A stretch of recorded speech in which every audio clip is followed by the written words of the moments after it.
Hi, my name is Michael. On the YouTube channel that I produce, I name myself Dr. Michael. This particular video I'm producing is to give you what you can expect in a podcast series of 7 podcasts that I produce as a response to a request to give you, or some of you that work with me through the university or subscribe to my channel, um, would like to see from me to make the entire process of the journaling and the mind mapping a lot easier.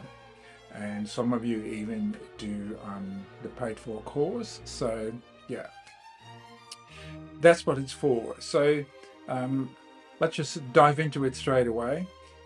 And the first podcast, I use the principle of who or what am I in truth. So, as you may be aware of, but if not, I'll explain it to you. I work with what I call 4 pillars.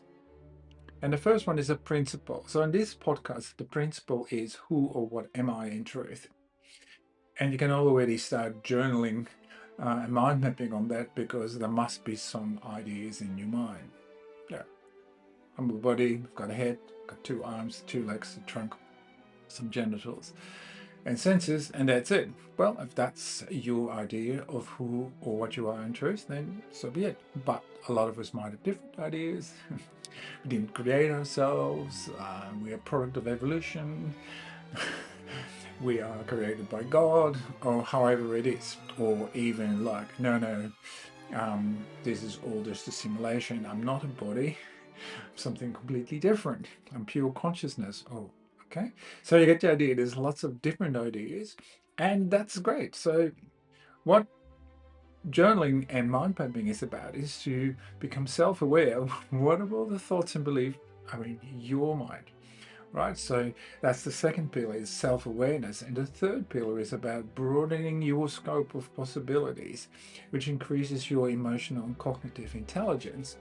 And naturally, this action, this process will lead to transformation. So transformation is the fourth pillar. So what can you expect in this first podcast then? Well, um, the statement that I'm showing you now says, to not know myself is impossible. Well, think about it. How can you not know yourself? Who are you? Well, I don't know. I'm going to seek. That seems really odd. That's almost, if you look at it conceptually, irreconcilable. Who's going to find themselves?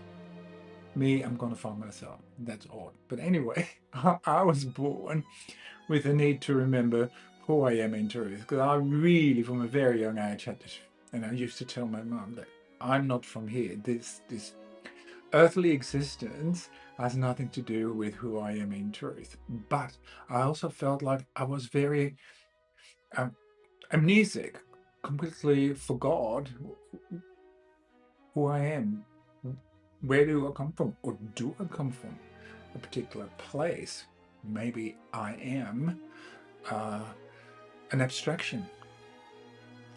All there is in the universe. So, yeah, we'll go into that. And so here's the next slide. It says, could my problem of existence be solved? So, yeah, I was never in denial that I was actually facing a problem. My sense was that everyone else suffers the same problem.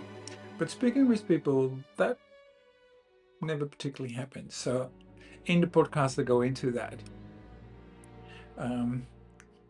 This is a slide on the Ecclesiastes. So the Ecclesiastes are a Bible book, and the author says he was a king of some sort. But he was an existentialist and a nihilist. He couldn't see any meaning in being on planet Earth. Yeah, have a great time with your friends, drink wine, beer, whatever else, and have a great time.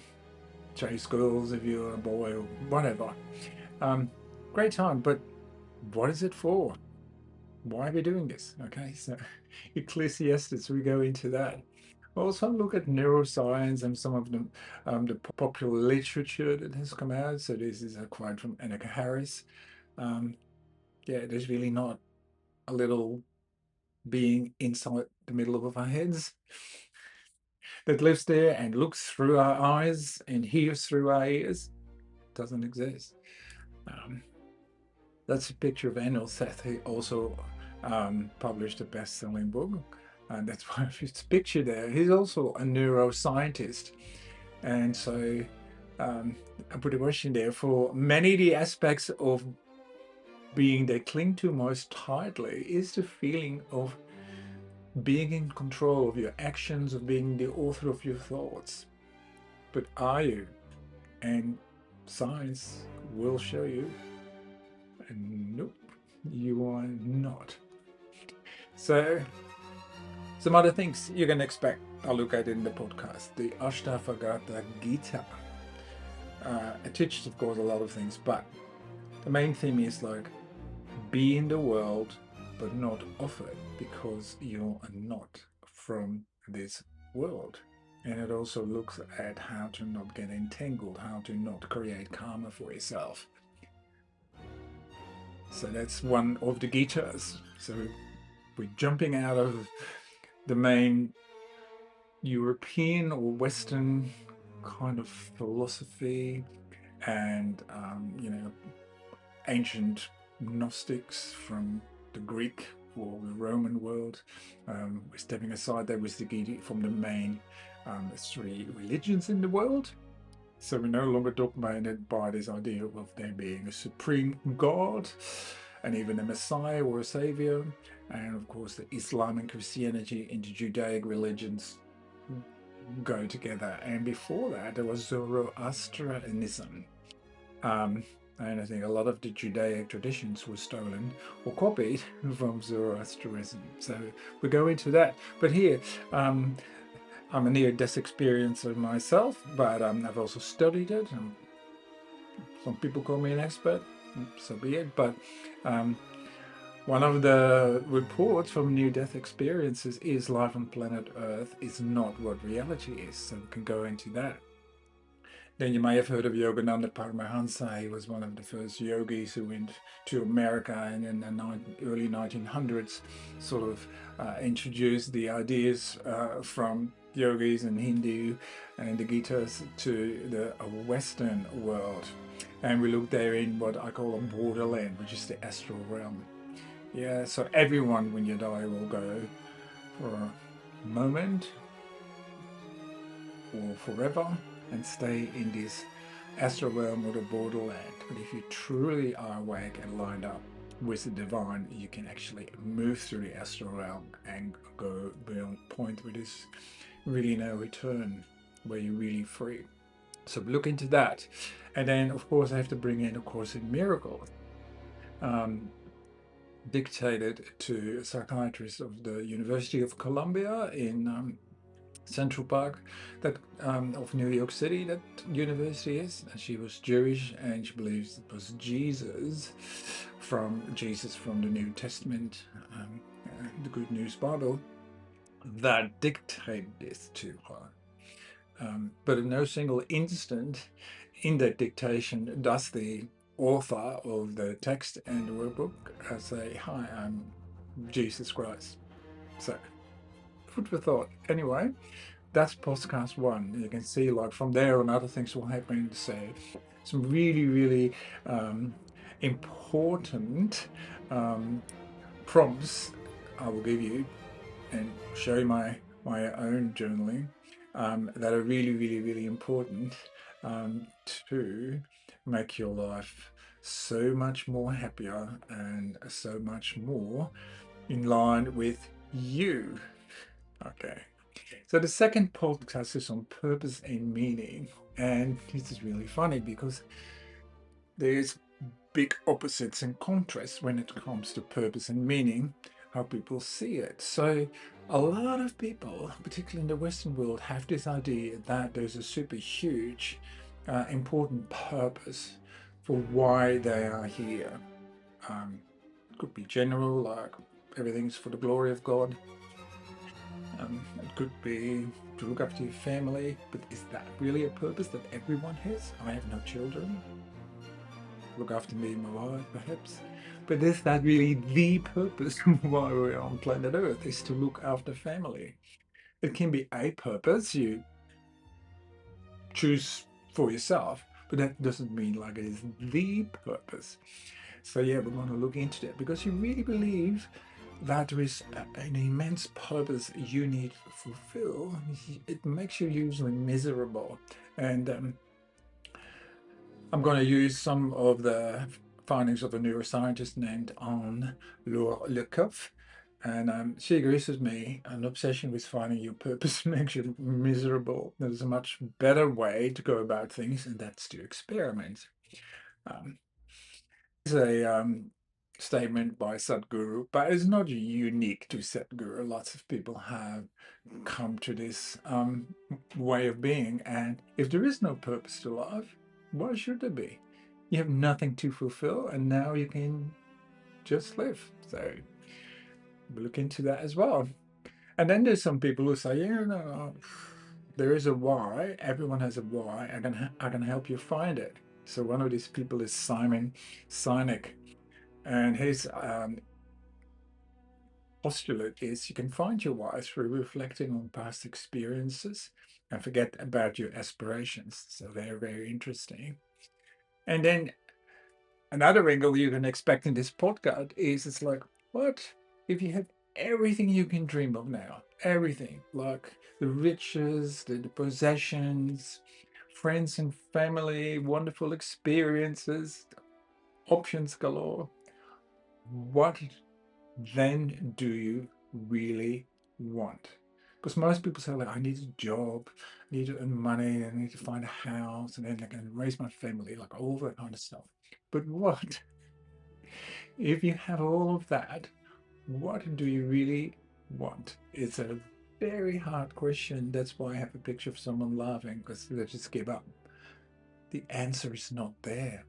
No one has fed that true want, ultimate want, into your brain's register. So podcast 3, we're gonna have to journal and mind map on the idea of a power greater than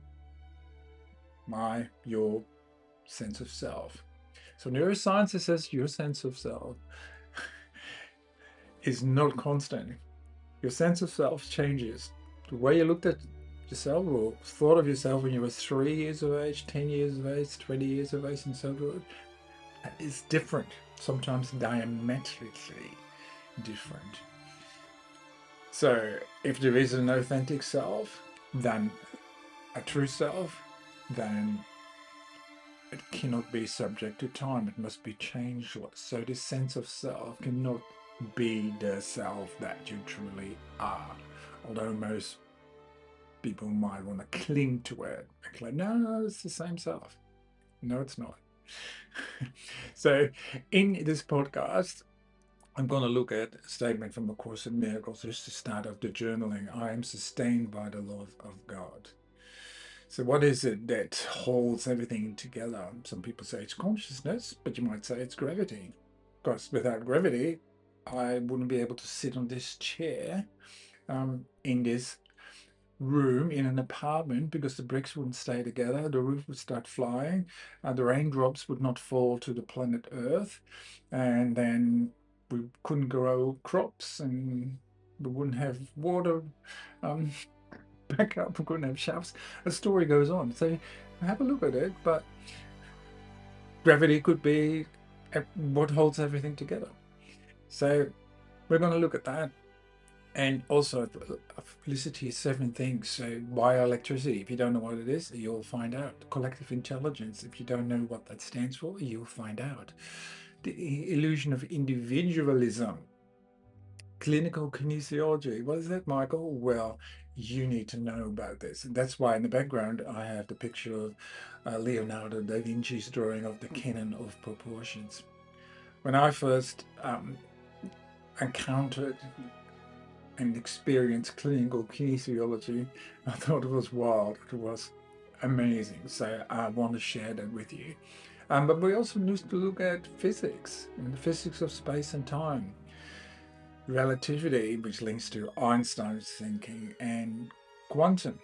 And quantum is often related to Niels Bohr, but apparently Niels Bohr wasn't a physicist. He was just someone who talked about it and tried to make it understandable by mainstream thinking people. Um, Medium facilitated healing, another big thing that I've worked with Don't Ignaz show and the medium John of God, and it's been popular and it's been depopularized and scandalized. And this other phenomenon of Dr. Fritz, who works through different mediums in Brazil. The last one that actively mediumed Dr. Fritz was Rubens Faria, who moved to the US and then to Germany and is living somewhere in Europe now. But he started doing his own thing. But I met him and worked with him and found out what it all was about. And interestingly enough, there was never a Dr. Fritz registered in Germany around the time of the First World War, which everyone claims that's where he was active while he was in the body. So lots of food for thoughts. And we're also going to look at light energy. So one thing I experienced for 10 years or so, constantly practiced to be in light and learned about different light experiences, the converting light, but also light to stimulate your chakras and glands related to chakras and all that kind of stuff. All right, in podcast 4, we're going to look or contrast experience with a knowing, and you probably have heard of Gnosticism.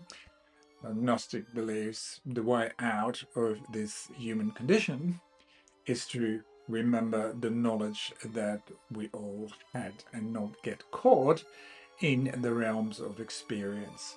So I think there's no one really debating that when we're on planet Earth, the only awareness we have is that of experience, and there's nothing wrong with that.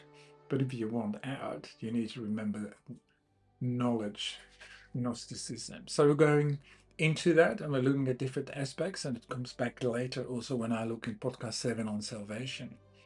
So this is from neuroscience. Perceptions are controlled, hallucinations, best guesses. So more on that in the podcast.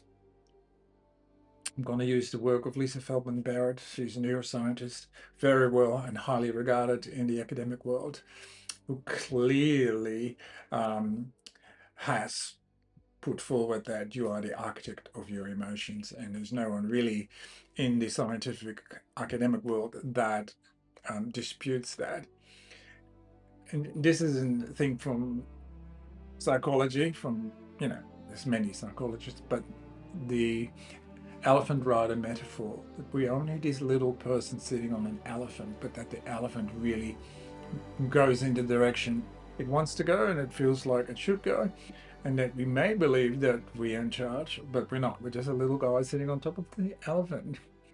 And then, of course, Carl Jung, he had a near-death experience. He's a famous psychiatrist, psychologist from Switzerland. And he introduced this idea of the shadow and the shadow work that you need to do to change this idea that things happen to you by fate, but rather because of unconscious coding and wiring of your brain and consciousness. All right, and then we're going to look at near-death experiences as well. Lots of people say, hey, my near-death experience, I knew everything. More on that in the podcast. So then podcast number 5 is on specialness, power, and control. And to me, these are the 3 biggest addictions that keep anyone on planet Earth. I'm just watching the Winter Olympics in Milano Cortino d'Ampezzo, but also I think in Livorno and 4 different places, and the end ceremony is in Verona. Anyway, it's great to see a countryman win a gold medal, or even silver medal, or even a bronze medal, or at least qualify for the finals. But it is special. You will find in the Astro realm there's no limit to your creative powers, and everyone can make them look like Jesus or make them look like Allah or whoever they want, claim they know everything. Yeah, so obviously people who are just over um, being something to fulfill their need to be special will not even carry a name, or there's telepathic communication with the other souls or minds, whatever you want to call them, beings that they want to communicate with. This picture shows you the blue marble. So I think in 1968, one of the Apollos was on the moon. So on the bottom you can see that grey area, that's the surface of the moon. And they took this picture of the Earth. It's the first picture where you can actually see the Earth from space. Yeah, this was flat first, and then someone said, no, it's round, but no one had actually seen it as this round planet from space. So, great thing. So, podcast 6, some free will. And we must journal and mind map on this idea, because all the evidence is we do not have free will. So I'm going to contrast this idea of free will with determinism and show you from different angles, supported by evidence, that determinism wins it each and every time over free will, which can be a bit shocking and it might be hard to accept or digest by a lot of us. But this idea that we at least are in charge of our own thoughts, not so. And then the last podcast is on salvation. So is an experimental mindset that I went into in podcast 2. Is that the answer that makes you happy and free? Well, watch the podcast. To be Gnostic, to be all-knowing, is that the answer? Or maybe the choice to come back or ascend is yours, and hence that's your moment where you can choose for salvation to get out. Or basically, maybe you just need to remember the light activated in you and all will be well. I'm not going to go into that, but these are the things you can expect in the 7th podcast. So hopefully these are things that interest you. But particularly, I'm not just gonna talk to you and say, this is how it is, and this is how that is, or this is what I think. I'm going to take you to a journey of events in my life, but particularly on all these topics and more, but just to show you through journaling and mind mapping, you become aware of yourself and what's in your brain and how you think and why certain things happen. You will see you are not just determined, you can increase possibilities of what can happen in your life and how you see things. That's called emotional intelligence or cognitive intelligence. And as we go along, hopefully that will become clear how that happens.